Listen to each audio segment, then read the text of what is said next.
Oh, patrons. Hope you're all having a wonderful springtime. I just thought I'd give a new video update on the game that Juner and I are making. Juner. So I think the last thing you saw from this was the kind of trailer we made for the grants that we applied to, and I've been doing a decent amount of work on it since then, mostly in terms of I'm starting to mess around with the AI tools that Unreal has to offer. So just take a look here. I got all these goose guys. I'm going to show you this quickly. So I got this flock of geese, gaggle of geese. Go up to them. Oh no, they get mad and they start attacking you. Blah blah blah. I don't actually have an attack animation for them yet, nor do I have any kind of damage system. So right now you just end up getting completely swarmed by geese, and then they come up to you and then they stop, and then they're needle beaks. And then they got little needle beaks. If you've been following me on Instagram, you might have noticed my latest obsession is with geese, and it's so I can. I mean, first of all, it's because they're amazing animals. Second of all, I need to redo these models because these models are mad janky.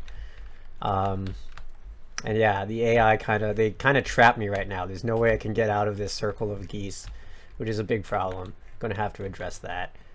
But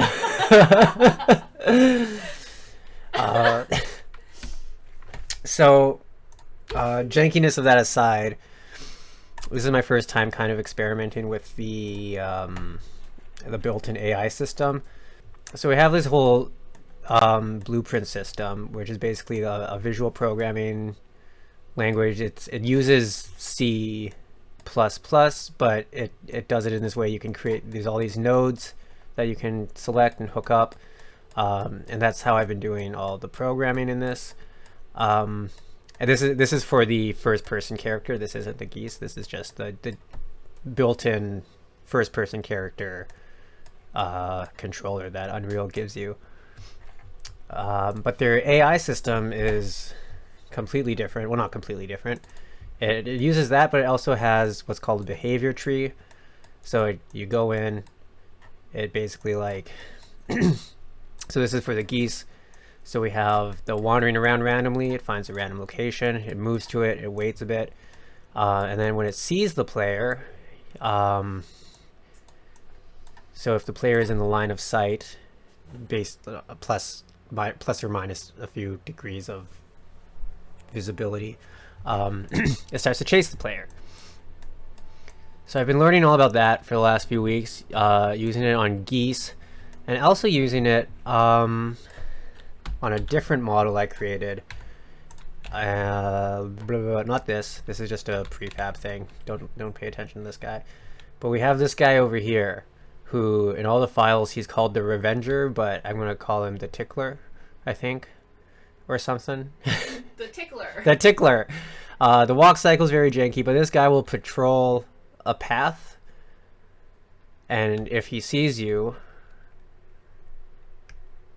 he will start to chase you. Nah. So funked.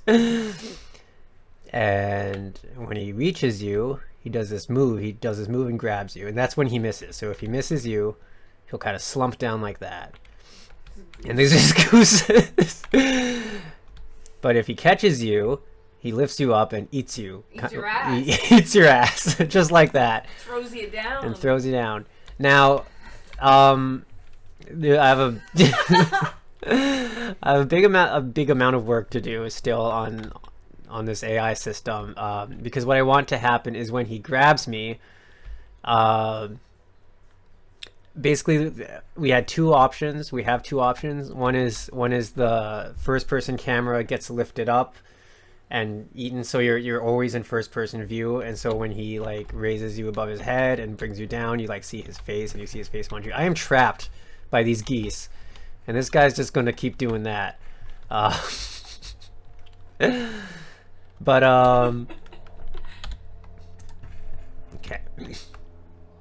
But the other thing that we could make happen, that I want to make happen, and I think we all agree is a cool thing to do, is when he grabs you, basically you have an out-of-body experience, and you see him grab like a ragdoll body, just like with all the arms flailing. And so you see him lift your body into his mouth and then rip off a piece of you and then like throws you back. And then when your body touches where the camera is, that's when you regain control. So I need to implement that part yet, which I'm very excited to do because I think that will be cool. And the point of that is to kind of like, I don't give you that dreamlike out-of-body experience feeling. That is important to the themes and vibe of this game. And when you're out, okay, and so when you're out of this guy's view, he kind of looks around for you, and then he gives up and goes back to his path, very slowly. I'm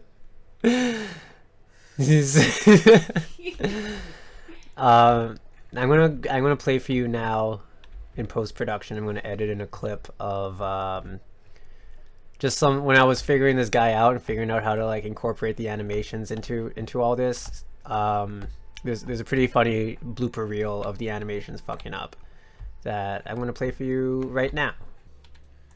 So the animation's a bit broken. Who's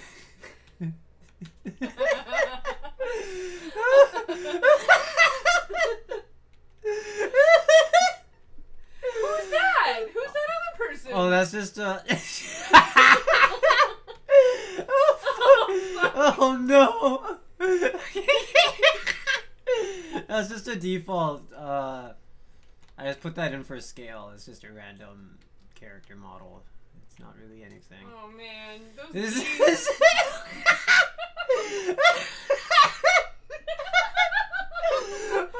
So hungry.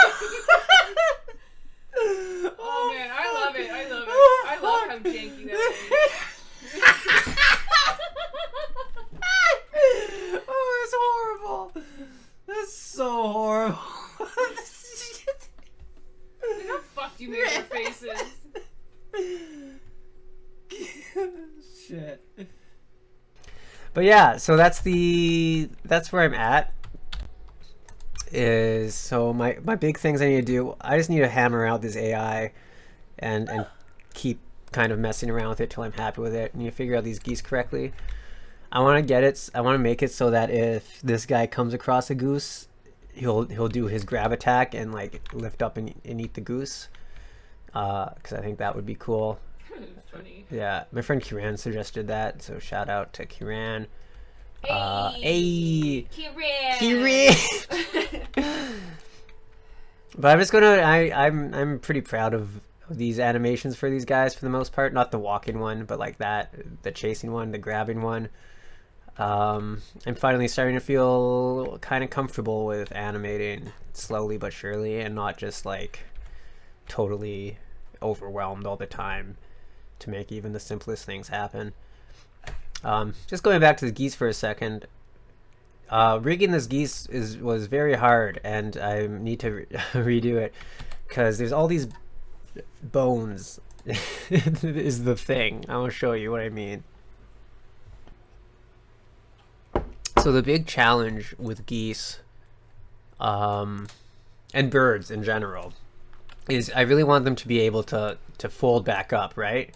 Because the just like the idle pose of a goose, you know, they have a very like specifically round shape. Like look at that, they're perfect animals. You can barely even tell they have wings. They're just like a weird little like turnip shaped, not even turnip shaped. What would you say a goose is shaped like? A goose? A goose. It's like, I don't know, it's like a football. It's like a Like a football with a neck. Yeah. So rigging up these wings so that they're able to fold up into like the shape of a perfect football. It's hard. It's very hard to do. So this is my first attempt. Basically what I've done is I've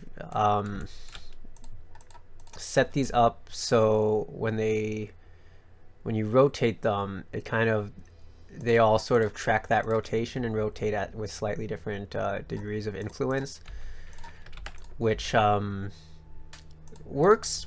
It looks decent when you're animating like the wing flaps and shit, but like when you go to fold in the wings, like I'm still really figuring out how to, you know, make it look like an actual goose and not like this, which looks janky and weird. But every individual feather of this goose has a bone. Gross. And I had to put each of those bones in manually, like a trooper. Braver than the troops. Braver than the troops. Yeah, so that's why I'm hoping this grant comes through, so I don't have to do shit like this.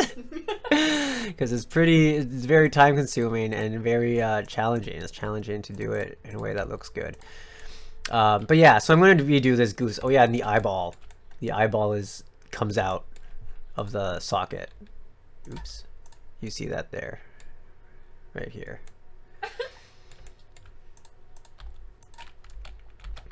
There's a few things. I don't think I'm going to need to redo all this. Oops, I just fell into the water. And when we fall into the water, it freezes. It does look cool underwater, though. So one thing I need to do is, you notice how this landscape is very like low poly and kind of like jagged. The reason that is because the landscape object is extremely fucking huge. Way huger than it needs to be. So I'm gonna let's zoom this camera up. That's not even much. Okay, so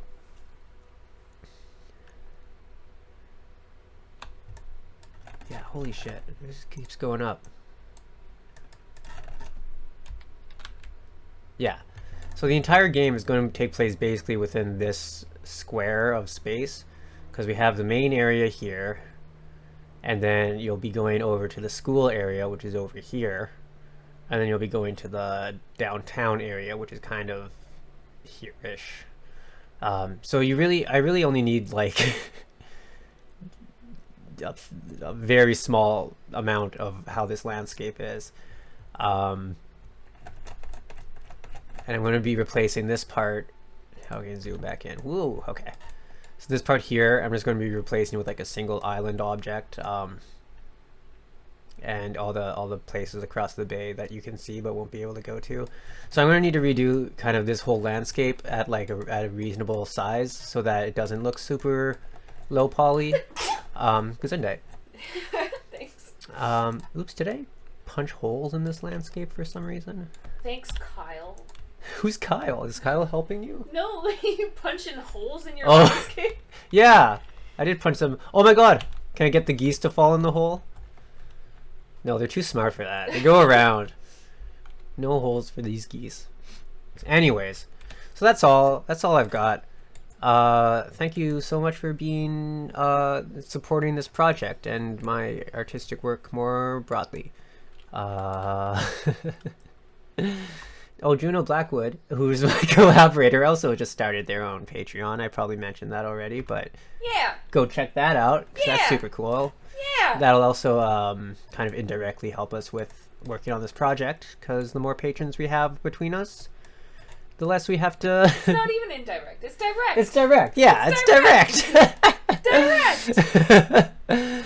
All right. That's all for now, I think. I'm trying to think of if there's anything else I wanted to mention. Say love you, bye. Love you. Bye.